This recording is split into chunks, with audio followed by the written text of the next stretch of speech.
গল্প বেশি রিভিল করব না, সংক্ষেপেই বলবো। এখানে শাকিব খানের ডাবল ক্যারেক্টার আছে। গল্প শুরু হয় তার শান্ত ক্যারেক্টার দিয়ে, যে স্বপ্ন দেখে একদিন সে অনেক বড় নায়ক হবে। একদিন কেউ বাগারা তাকে কিডন্যাপ করে নিয়ে যায়। চোখ খুলে দেখে তুফান মানে শাকিব খানের আরেকটা ক্যারেক্টার। কেন তুফান শান্তকে কিডন্যাপ করলো, কি ভাই তার উদ্দেশ্য, বাকিটা জানতে হলে মুভিটি হলে গিয়ে আপনাদের দেখতে হবে। এখন আসি মুভিটির পজিটিভ রিভিউ। শাকিব খান যেভাবে দুইটা ভিন্ন ক্যারেক্টার প্লে করেছে তা সত্যিই প্রশংসনীয়। পাশাপাশি তুফান চরিত্রে তার ভয়েস মডিউল একদম পারফেক্ট লেগেছে আমার কাছে। ব্যালেন্সটা ঠিকঠাক ভাবে করতে পেরেছে।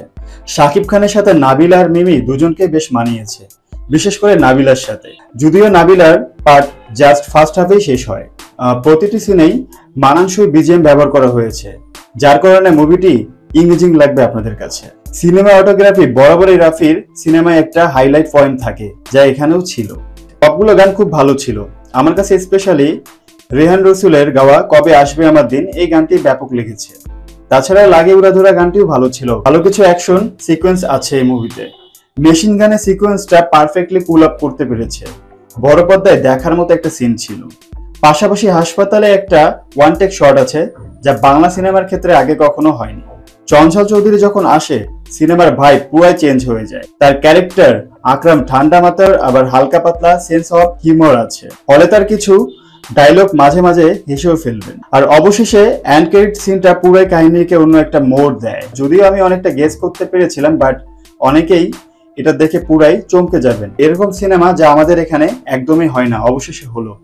তাই বেশি কাটসাট করবো না, জাস্ট কিছু নেগেটিভ পয়েন্ট তুলে ধরবো যা বেশি চোখে লাগার মতো ছিল। পজিটিভ বলবো আর নেগেটিভ বলবো না, বিষয়টা একতরফা হয়ে যায়। তাই যারা নেগেটিভ শুনতে চান না তারা এখনই থেমে যান। এখন আসছি মুভিটির নেগেটিভ পয়েন্টে।